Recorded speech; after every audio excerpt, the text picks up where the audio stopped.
요즘 사는 게 괜찮으신지. 나라 밖에도 일들이 많고, 우리나라도 신문에 뉴스에 크게 안 나서 그렇지 이런저런 일들이 많거든요. 특히 뭐 경제와 관련해서 살면서 문제 없는 경우는 없죠. 다 문제를 안고 사는데, 근데 이제 어떤 문제는 그냥 안고 살아도 될 만한 문제가 있고, 근데 어떤 문제는 버거운 문제가 있거든요. 그렇게 문제가 버거우면 어떻게 하시는지. 어, 버거운 거 계속 안고 살면 사람이 무력해져요. 그런 문제는 해결을 해야 합니다. 어떻게 해결하느냐. 나름의 이제 힘을 써서 해결하려고 하죠. 버겁다는 거는 그래도 잘 안 되는 문제예요. 그럴 때 예수님을 찾으셔서 예수님 안에서 해결해 보시란 겁니다. 이게 오늘 설교 서론이자 결론입니다. 예수님을 그리스도라 부르는데 그리스도란 말이 구원자란 말입니다. 하나님이 보내신 구원자. 우리의 모든 문제에서 구원하시는 구원자. 이 주일에, 일요일에 이렇게 와서 예배하는 것. 구원자를 만나기 위해서죠. 왔으면은 어쩌든지 문제 해결의 시작점이 되었으면 합니다. 우리가 겪는 문제가 많지만, 정리하면 한 두 가지 정도. 첫째는 우리가 지금 현실적으로 겪는 문제 있죠. 지금 아프다는 거. 지금 가난하고, 지금 외롭고,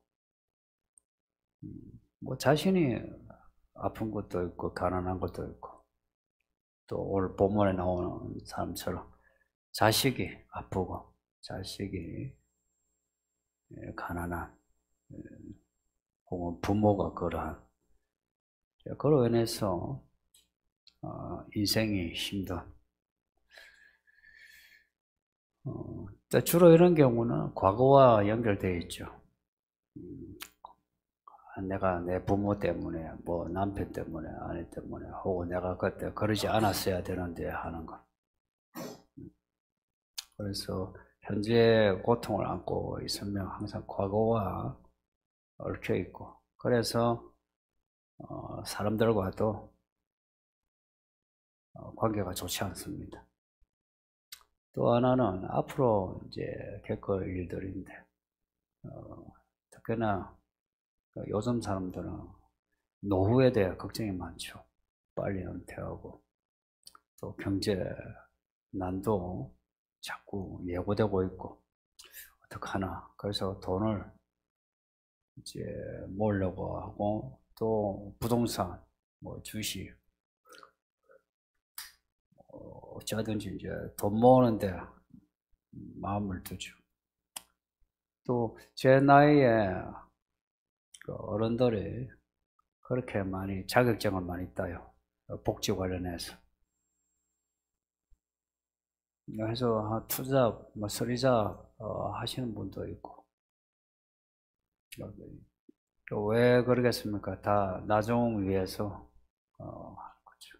나중에 걱정이 되니까.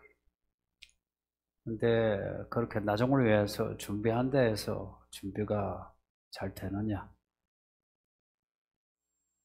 그렇지는 않다는 거 아실 겁니다. 앞일은 아무도 몰라요. 예측한 대로 돌아갈 수도 있는데 그러지 않을 가능성이 더 크고, 그러니 누가 내일 일을 알아가지고 내일 일을 준비하겠느냐. 오늘 이 본문에, 마태복음 본문에 이런 인생 문제 가지는 사람의 이야기입니다. 복음서에는 이런 사람이 많아요. 왜 많겠어요? 예수님이 구원자니까, 예수님 만나서 해결되었다, 그런 겁니다. 이 뻔한 스토리인데 우리의 믿음의 이야기는 뻔한가요? 뻔하게 잘 돌아가느냐 하는 거예요. 본문의 사람은 아들이 간질병을 앓고 있어요. 요즘은 간질병 보기 힘든데 예전에는 간질병, 문둥병 어릴 때 자주 봤었어요. 근데 아들이 물에도 불에도 들어가니까 이 아버지가 힘든 거야. 이 한 사람이라는데, 마가복음, 누가복음에 보면 아버지입니다. 아버지가 힘든 거예요. 근데 이런 경우 여기저기 병원은 다 다니고 약도 먹고 그랬는데 안 되더라 이야기죠. 와서 예수님께 와서 엎드려 하는 말이, 주여 내 아들을 불쌍히 여겨달라고, 내 아들의 간질을 앓고 있는데 물에도 불에도 들어가서 죽을 것 같다 이야기하고 또 한마디 더 하는데, 내가 내 아들을 예수님의 제자들에게 데리고 왔는데 예수님의 제자들이 고치지 못했습니다 라고 한마디 더 해요. 옆에 고치지 못한 제자들이 얼마나 뻘쭘했겠습니까? 본문 앞에 보면 예수님이 베드로, 야고보, 요한 이 세 제자만 데리고 산에 올라갔어요. 그 변화산 이야기인데, 산에 가셨다가 내려오시는 거라. 그 밑에 있는 이 제자들이 겪은 일들이, 예수님 그리고 예수님의 제자들이 병도 고치고 귀신을 쫓아온 거 사람들이 알아요. 그래서 자기 아들을 데리고 온 거라, 고쳐달라 했는데 이 제자들이 못 고친 거예요. 그걸 이제 예수님에게 일러주는 겁니다. 당신의 제자들은 고치지 못했다고. 이 말을 들은 예수님의 반응이 우리에게 하시는 말씀이죠. 이 믿음이 없고 패역한 세대여, 내가 얼마나 너희를 참아야 하느냐라고 말씀해요. 그 간질병 고치는 게 쉬운 일입니까?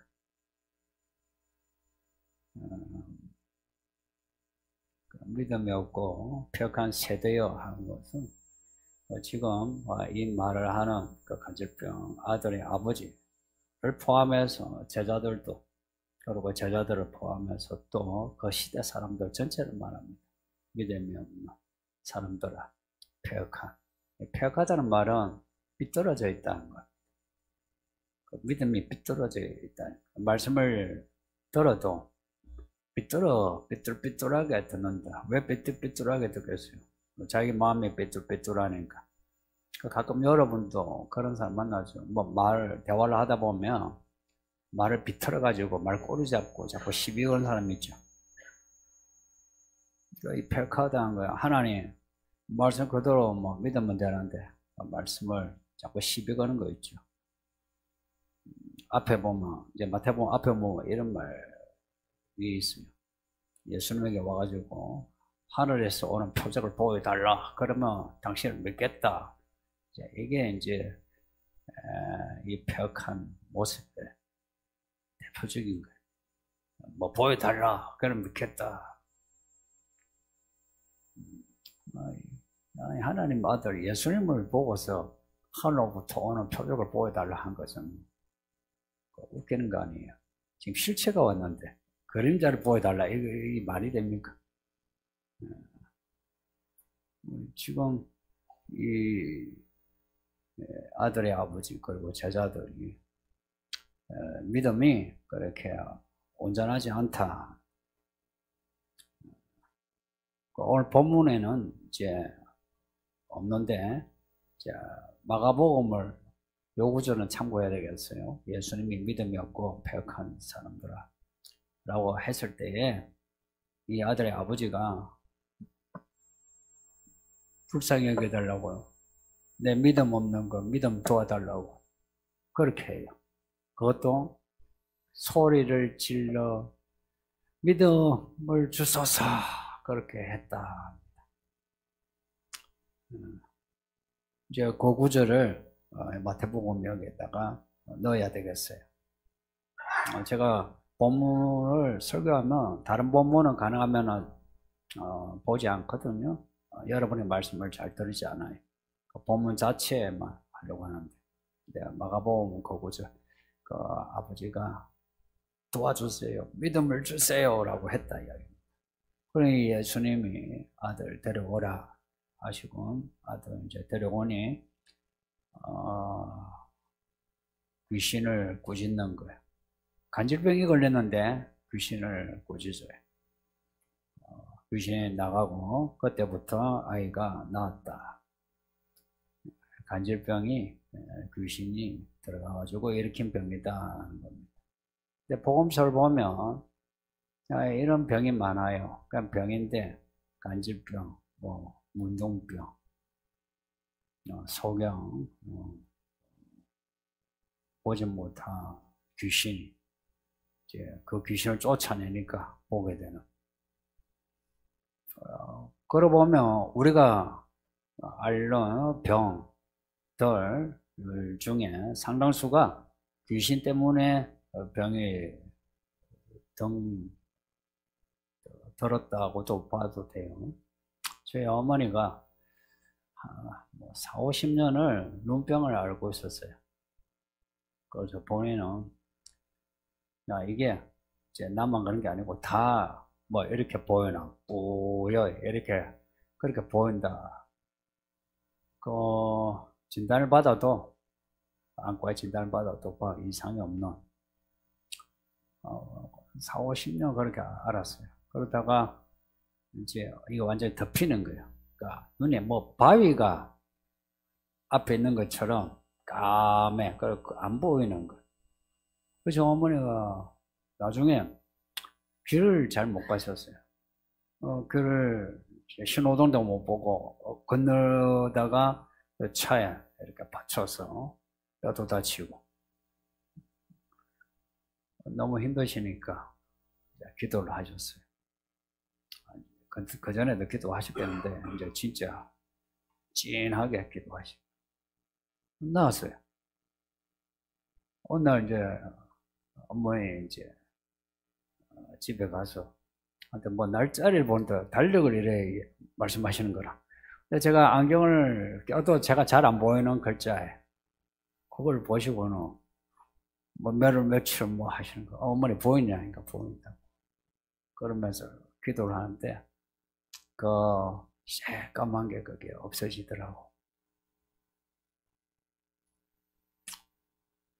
모든 병이 귀신 때문이다라고는 말을 못해도 병들 중에 상당수가 귀신 때문이고요. 또 귀신 때문이 아니라도 예수님은 의사십니다. 그래서 모든 병을 고치시는 거 맞아요. 저는 정말 예수님의 의사라는 거 저도 많이 처음 했어요. 저도 강골이 아니고 좀 약골이고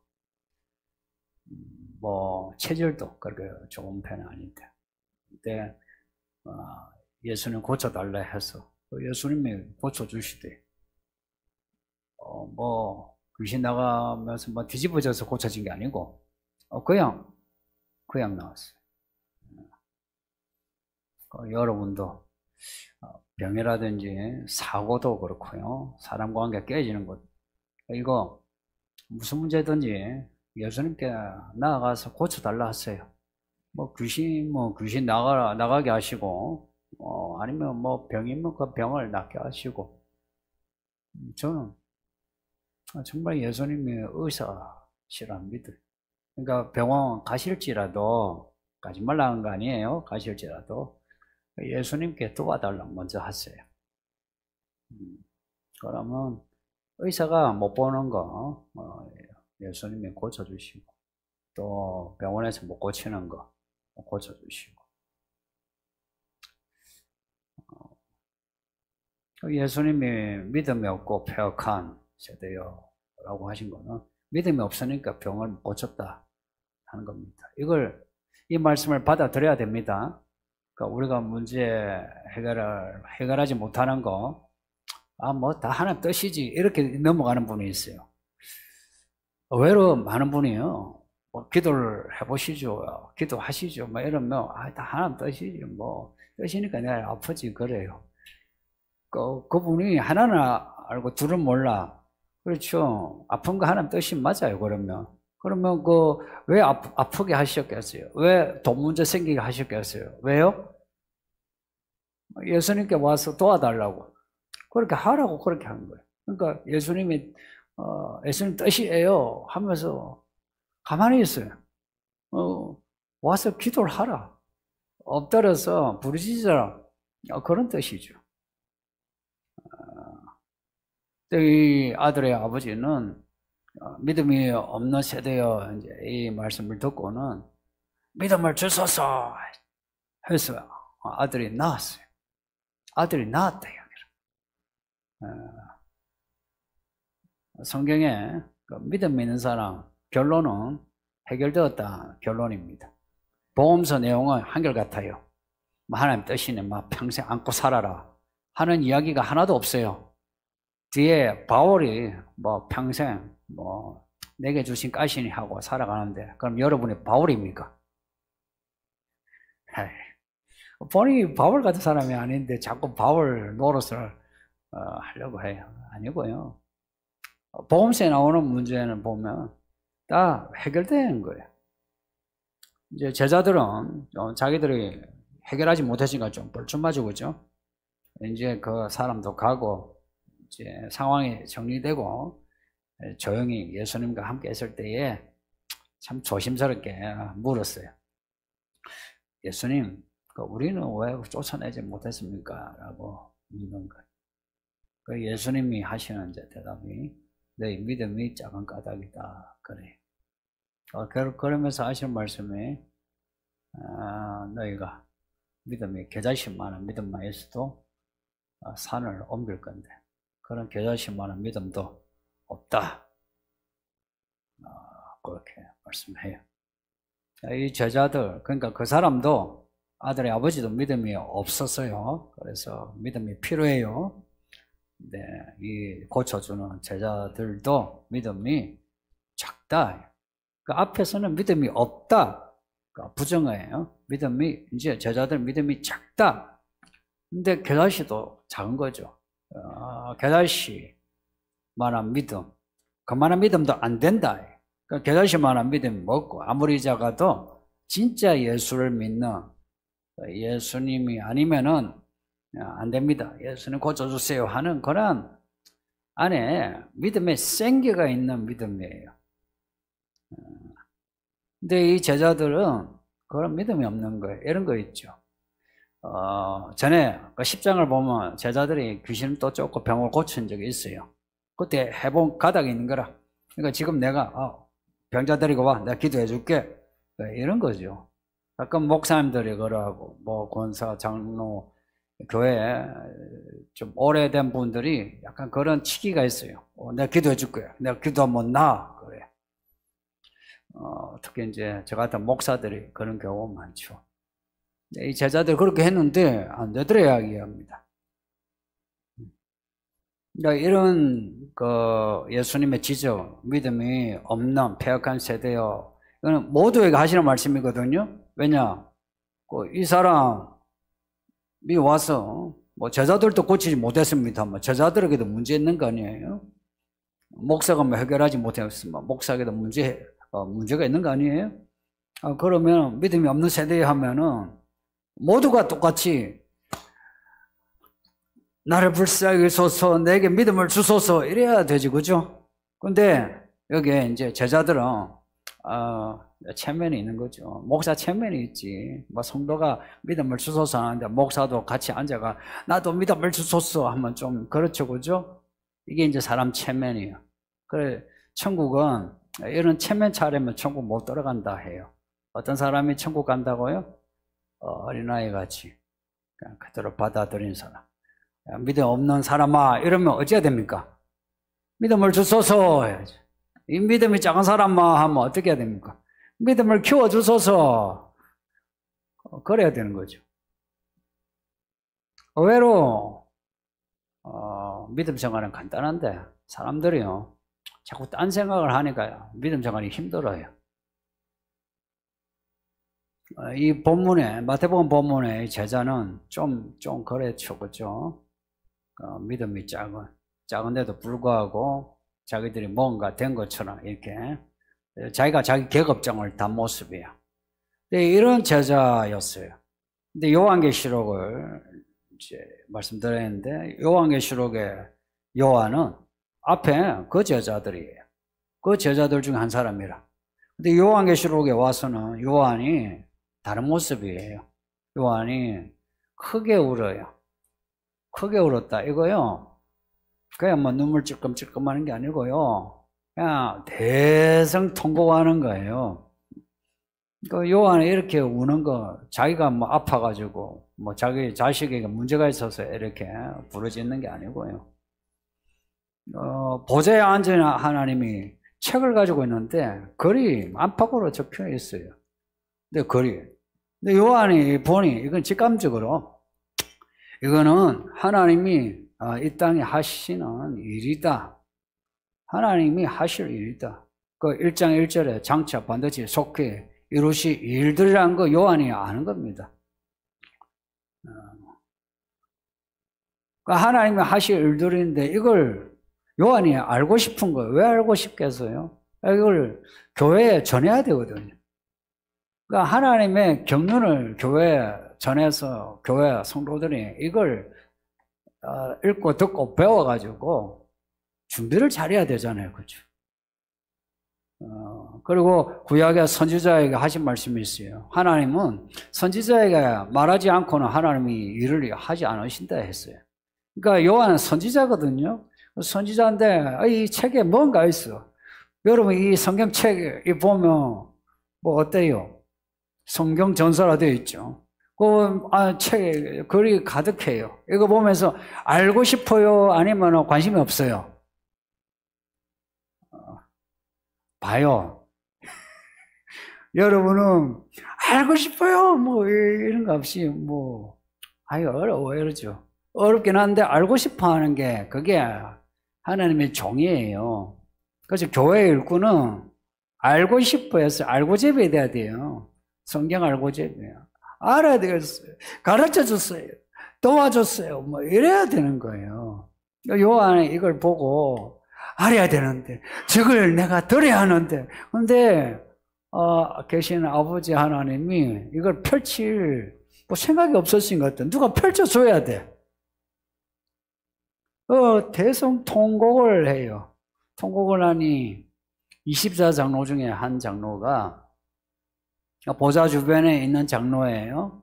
장로가 와서 하는 말이 야 울지 마라. 유다 지파의 사자 다윗의 뿌리가 이겨서니 이제 그 두루마리를 이제 열어주신다 하는 거예요. 그리고 요 뒤에 내용은 유다 지파의 그 뿌리 다윗의 뿌리 사자 그분이 이 7인의 두루마리를 이제 떼시는 거 뗄 때마다 하나하나 이야기가 이제 나오는 거 그걸 요한이 기록한 겁니다.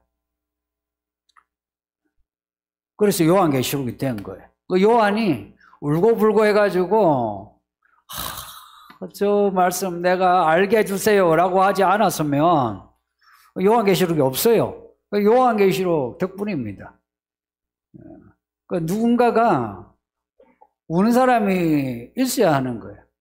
집안에도 우는 사람이 있어야 되고 교회도 우는 사람이 있어야 되고 하나님은요 우는 소리에 약한 거 아시죠? 아버지가 이 아들 딸이 울면은 마음 열어지는 거 아시죠? 하나님은 아버지 뭐 무시무시한 아버지 뭐 말씀 한번 말씀하면 뭐 돌이키지 않고 막 죽인다고 하면 다 죽일 것 같은데 그렇지 않아요. 다 죽인다 해놓고도 결국은 다 살리고자 해요. 그런 하나님이에요. 요한이 그 마태복음의 요한하고 다른 모습입니다. 그러면 마태복음에서 요한계시록까지의 요 어떤 시간적인 갭이 있고요. 이 시간 속에서 요한이 많은 일을 겪었어요. 요한이 변화된 겁니다. 요 본문 앞에 변화산 이야기 있는데 변화된 거예요. 어떻게 요한이 이렇게 믿음이 이렇게 변화되었나? 앞에 1장에서 1장 9절에 요한이 고백하는 말이 있어요. 내가 예수의 환난과 나라와 참음에 동참했다고. 무슨 말인지 몰라도 이런 거죠. 예수님의 말씀대로 살아왔다 이야기입니다. 말씀대로 내가 살아온 요한의 모습이에요. 그 말씀대로 살아오니 요한의 마음에 내가 아프지 않아. 그리고 내 자식도 문제가 없어. 뭐 돈은 뭐 문제 없어. 근데 이 말씀 하나님의 경륜은 이거는 알아야 되겠다 하는 마음이 생기는 겁니다. 이게 교회 일꾼입니다. 요한만이 아니라 교회 일꾼은요, 내가 아픈 거, 내 돈 문제, 뭐 내 자식 문제, 이거 문제 없으면 한 문제 없어. 뭐 그냥 뭐 편안하게 다니는 미적지근한 그런 믿음이 아니고, 그런 문제가 없어도 하나님의 이야기에 갈망을 가지는 거예요. 하나님 이야기에 갈망을 가진 겁니다. 그래서 산상복음에서 가르쳐 주신 말씀이 있죠. 그 나라와 의를 구하라고. 먹고 마시는 거 이런 거 기도하는 게 아니고 그 나라와 의를 구하라고. 그 나라와 의가 어디에 있습니까? 말씀이에요. 하나 말씀을 알게 해주세요. 알고 나면 이 말씀이 이루어져야 할 일이 보이죠. 그러면 예수님이 이 일 이루어 주소서 하는 겁니다. 근데 7인을 이제 떼시는데, 7인을 떼시는 요 이야기 전체 보면 다 하나님이 내린 심판이에요.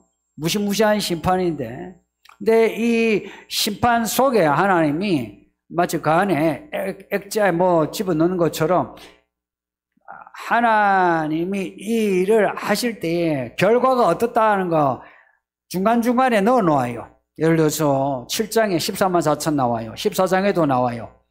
그 이야기는 하나님이 하나님의 사람을 하나님이 택하시고 이 사람들을 도우셔서 이 사람들은 이 땅에 살면서 이기는 자로 살고, 그리고 하나님이 이 사람들은 반드시 구원한다 라는 내용이에요. 또 한편 이 사람들을 괴롭히는 마귀가 있고 귀신들이 있는데, 하나님이 이 마귀와 귀신들을 하늘에서 다 박살을 내고, 그리고 이것들이 이제 땅에 내려오면 땅에서 이제 장난하죠. 발악을 하면서 장난하죠. 그러니까 이 땅에서 이들이 아무리 발악을 하고 교회를 믿는 사람을 괴롭혀도 하나님의 사람은 이렇게 보호막으로 딱 보호하셔서 지켜주시고, 그리고 어디론가 데려가시고, 그리고 때가 되어서는 하늘로 올리신다. 그 외에 예수님을 진짜 안 믿는 사람들은 그 보호 밖에서 이 땅에 안 믿는 사람하고 똑같이, 온전하지 않는 그 성도들이 안 믿는 사람하고 똑같이 지옥 같은 날들을 보내다가 나중에 지옥에 떨어진다. 그런 내용을 적어놨어요. 이런 내용을 적어놓은 이유가 뭐겠습니까? 요한계시록을 읽으면 이미 결과를 중간중간에 넣어 놓으신 거라. 끝을 봐야 결과가 있는 게 아니고, 그냥 뭐 7장까지만 봐도 결과가 나와요. 14장까지만 봐도 결과가 확실해요. 끝까지 보면 결과가 더 확실해요. 이런 결과를 넣어두는 이유는 우리로 하여금 선택을 하라는 겁니다. 너희가 나를 따를 것이냐 아니면 저 세상을 따를 것이냐. 왜냐, 그 세상에 그런 죄를 쥐고 사람들을 이렇게 구덩이에 넣는 게 마귀거든요. 그러니까 마귀를 따를 것이냐 나를 따를 것이냐, 그렇게 우리에게 선택하라는 겁니다. 예수님이 미리 말씀하신 것처럼 예수님을 따라가는 길은, 따라가기 전에 보면 예수님이 가시는 길은 좁아 보여요. 그리고 험해 보여. 그래서 사람들이 그 좁은 길로 가는 걸 마다해요. 그리고 주저주저해요. 발을 넣었다가 뺐다가 넣었다가 뺐다가 그러거든요. 저도 제가 하나님이 너 목회하라 라고 했을 때에 제법 긴 시간 제가 해야 될지 말아야 될지 하면은 안 하면은 나는 저울로 재고 재고 그랬거든요. 그러니까 이 가는 게 야, 내가 저렇게 재미없지. 목사가 여러분이 같은 이 교회 다녀도 여러분이 목사한다면은 어때요? 재미있게 살 것 같아요? 재미없을 것 같아요? 별로 재미없어 보이지, 그죠? 제가 목사들 보면 그때 공부 못하는 애들 다 신학교 가고 그랬거든요. 그리고 교회 사람들, 집사들 얼마나 꽉꽉 막혀고 그랬는지, 어린 제가 봐도 막혔어요. 내가 저기에요. 저 물에 들어간다는 거 얼마나 쪽팔리는, 쪽도 팔리고, 그리고 못 먹고 못 살고, 뭐, 그래요. 얼마나 싫겠어요. 근데 이런 거예요. 하나님이 진짜 몰아가시는 거라. 왕벌로 앞에 모시고 그리고 좌우로 모시는데 제가 정말 나 안 믿을래 라고 하지 않으면 몰리게 돼요. 몰리면서 결국은 제가 신학을 하고 제가 목사에도 긴 시간 목사하고 있는데 제가 경험상 여러분이 할 수 있는 이야기가 있어요. 그냥 하나님이 끌고 가시면 가면은 됩니다. 그러면 좁은 길이요. 들어가 보면은 억수로 넓어요. 좁은 길이 아니에요. 넓어요. 넓어 볼만 아니라 이 이야기가 아주 다이나믹해요.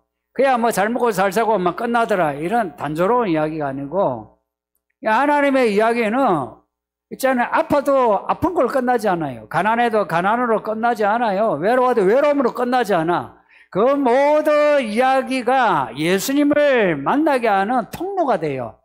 예수님을 만나고 나면은 이게요, 나의 인생을 좀 보게 되고, 남의 인생도 보게 되고, 그리고 시간을 알게 돼요. 과거에 대해, 현재에 대해, 미래에 대해. 그리고 하나님의 그 이야기 흐름을 읽게 돼요. 그렇게 읽게 되면 마음이 첫째, 평안해요. 그리고 생각지 못할 일들이 일어나도 그 일들에 대해서 당황해가지고 어쩌나 하지 않아요. 오히려 그런 일들이 닥치며 한 템포 혹은 뒤로 물러서서 내가 어떻게 해야 되나 예수님께 물어봐요. 예수님, 이 일이 어떻게 된 일입니까? 그리고 문제가 다급하면 예수님 도와주시옵니다. 예수님께 엎드리게 되는 기회가 돼요. 성도님들, 여러분들 중에 문제가 없는데 엎드리는 경우가 얼마나 되나요? 문제가 생기니까 엎드리죠. 여러분이 교회 오시가 기도하는 거, 문제가 있으니까 기도하시는 거죠. 그 문제로 인해서 예수님을 만나게 하시는 겁니다. 그리고 엎드리면서 뭘 알게 돼요? 엎드리지 않은 사람하고 엎드린 사람하고 뭐가 달라져요? 엎드린 사람은 하나님의 이야기를 알게 돼요. 엎드리지 않은 사람은 그냥 사건만 겪게 돼요. 내가 힘들구나. 내가 가난해지겠구나. 어찌해야 되나. 내가 또 투잡을 뛰어야 되나. 아니면 돈을 빌려야 되나. 이제 내가 운동을 열심히 해야지. 자기가 아둥바둥 살아가 그 길만 찾게 돼요. 그런데 엎드린 사람은 아둥바둥은 아니에요. 오히려 있잖아요. 내가 내 잡생각도 없애고 사람들과 관계도 좀 정리하면서 엎드려서 이 일이 어찌 되나 하고 예수님께 물어요. 자꾸 물어요. 물으면은 희한하게 예수님이 대답을 하세요. 귀로 대답을 안 하셔도 마음으로 대답하시고 상황으로 대답을 하세요. 그러면 하나님의 이야기를 알게 돼요. 하나님의 이야기를 알게 된다. 이게 얼마나 이게 거대한 그 은혜냐. 예전에는 그냥 아둥바둥 살다가 이제는 내가 아둥바둥이 아니라 예수님만 바라보고 따라가게 돼요. 왜냐? 예수님이 해결사거든. 예수님이 여기서도 해결사, 죽어서도 해결사. 고로 예수님을 집중하는 믿음이 생겨요. 그 예수님이 만일에 이걸 보여주셨어요.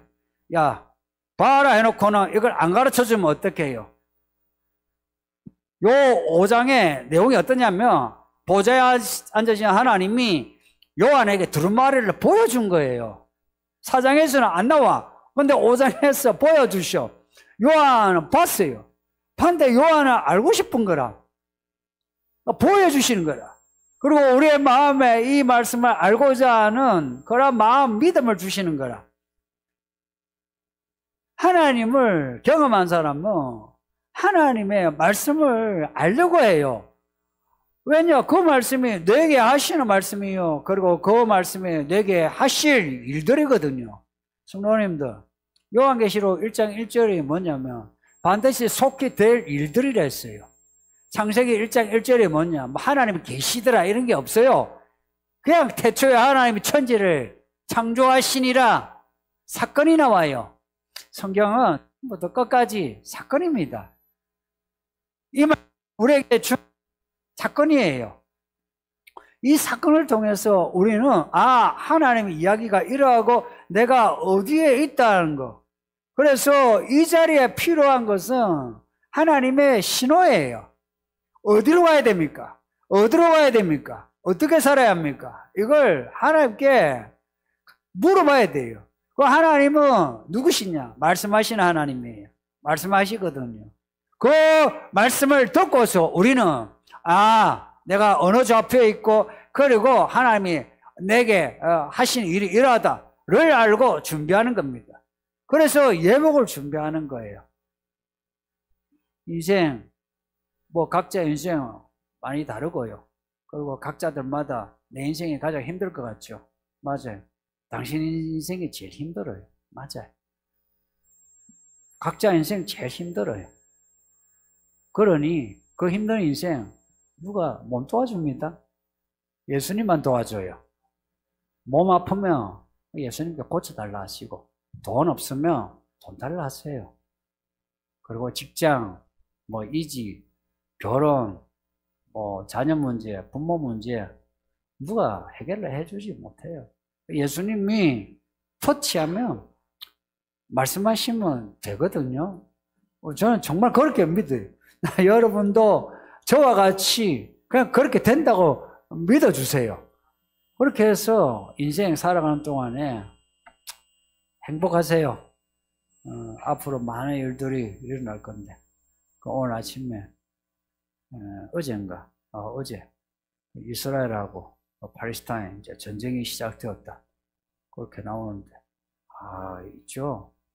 러시아 우크라이나 일 터지니까 밀가루 값 올라가고 난리 나죠, 그죠? 이스라엘하고 팔레스타인, 이스라엘 팔레스타인만 붙어 있습니까? 그러면 아랍도 이스라엘이고, 그러면 일들이 커져요.